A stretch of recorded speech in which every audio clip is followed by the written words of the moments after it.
In the quiet twilight of this moment, a voice emerges from the stillness, a voice aged by wisdom and warmed by experience.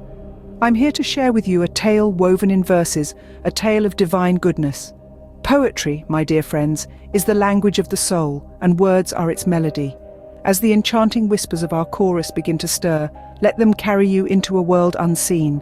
So, dear listener, prepare your heart for a journey into the depths of divine goodness. In the beginning, God created the heavens and the earth. A verse as old as time itself, whispered into existence by the God of the Bible. A tale of creation, of divine artistry, and of celestial craftsmanship unfolds in the verses of this ageless poem. In the vast expanse of the cosmos, God painted the heavens with the twinkle of 1 billion stars, each one a beacon of his majesty, each one a testament to his power. He sculpted the earth with his divine hands, carving mountains that touch the heavens and valleys that cradle the earth's bounty. He filled the world with a symphony of life, from the smallest microbe to the largest mammal, each creature a unique verse in the divine poem of existence. From the mighty lion, king of the jungle, to the humble ant, diligent and unyielding, each life is a testament to his infinite wisdom. He draped the world in colours so vivid, they still captivate the hearts of poets and artists to this day. The emerald green of lush forests, the cerulean blue of endless oceans, the fiery red of a setting sun, each hue a celebration of his boundless creativity. And then he breathed life into man and woman, bestowing upon them the divine spark. They were made in his image, mirrors of his character designed to reflect his glory. They were entrusted with the earth, a divine stewardship, a holy responsibility to cherish and protect. As the story of creation unfolds, the background noise crescendos, matching the intensity of the words. The divine symphony of creation, the celestial harmony of life, the enchanting melody of existence, all resonate with the whisper of the verse. The old man continues to recite the poem, his voice a calm whisper, his words a testament to the majesty of God's work. His tale is one of beauty, of grandeur, of divine craftsmanship. It is a tale of a world created with love, with wisdom, with divine intent, and he saw that it was good. Yet in this world of beauty, darkness crept in. A shadow, subtle and insidious, wormed its way into the heart of all creation. It was not a force from outside, but a choice from within, a choice to sever the golden bond with the divine, to take that which was not ours to take. This is the tale of our fall, the saga of humanity's great misstep. Just like the apple in the Garden of Eden, we reached out with trembling hands, lured by the promise of wisdom. We bit into the sweet flesh of disobedience, and the taste was bitter in our mouths. The knowledge we gained was not of paradise, but of pain, not of freedom, but of chains. We lost our innocence, replaced by a newfound understanding of good and evil. We were banished from the garden, cast out into the wilderness of our own making. The gates of Eden closed behind us, a silent testament to our fall from grace. There, in the harsh light of reality, we learned the true cost of our actions. The world was no longer a place of endless bounty, but a land of toil and hardship. Yet, even in the throes of despair, a glimmer of hope remained. For the God of the Bible, the one who crafted the universe with words of power, did not abandon us to our fate. He did not turn his back on his wayward children.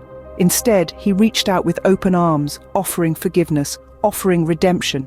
In the midst of our transgressions, when we were at our lowest, he showed us his unending love. He bore our burdens, shouldered our sorrows, and wept for our pain. His love was a beacon in the night, a lighthouse guiding us back to the shore. Sin may have marred our souls, tainted our hearts with its bitter touch. We may have stumbled, fallen, lost our way in the labyrinth of life, but the goodness of God shines even in our darkest hour. From the ashes of our despair, a Saviour was born, a beacon of hope in our darkest hour, the embodiment of divine love, born not in a palace but in a humble manger. As the world slumbered, unaware, the heavens rejoiced, for God had clothed himself in human form, in Jesus Christ, our Redeemer. In the tapestry of time, the threads of our lives are woven, tangled in sin and sorrow. But with the birth of Jesus, a new thread emerged, gleaming with the promise of redemption. He walked amongst us, sharing our joys, bearing our sorrows, his heart echoing with the rhythm of divine compassion. Through his life, he painted a picture of God's love, a love so profound that it chose to walk the path of suffering, to bear the weight of our transgressions. He was betrayed, scorned, nailed to a cross, a crown of thorns piercing his brow. Yet in his final moments, he prayed not for retribution, but for forgiveness, for the ones who nailed him to the cross. And then, on the third day, he rose from the dead, conquering death and sin, the tombstone rolled away, the grave empty. In his resurrection, we see the power of God's love, the assurance of his mercy, the promise of his grace. In this tale of redemption, we find a love that does not count the cost, a mercy that knows no bounds, a grace that covers all. For in Jesus, God gave us the ultimate gift, the gift of salvation, a chance to wipe the slate clean, to begin anew. Through the life, death, and resurrection of Jesus Christ, we see the face of God, his heart laid bare, his love poured out.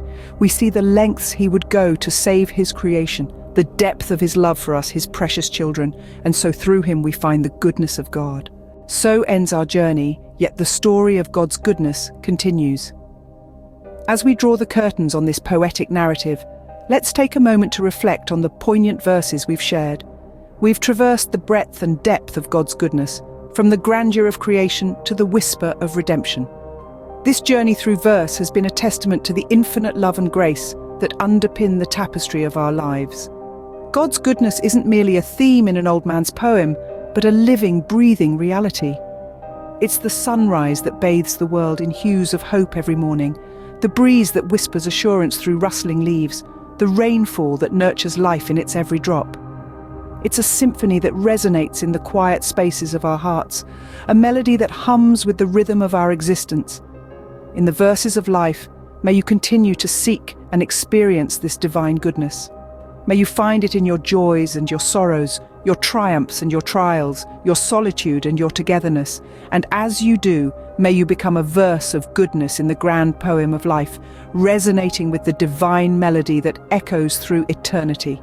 May the goodness of God guide you, comfort you, and fill your heart with peace. Until our paths cross again, fare thee well.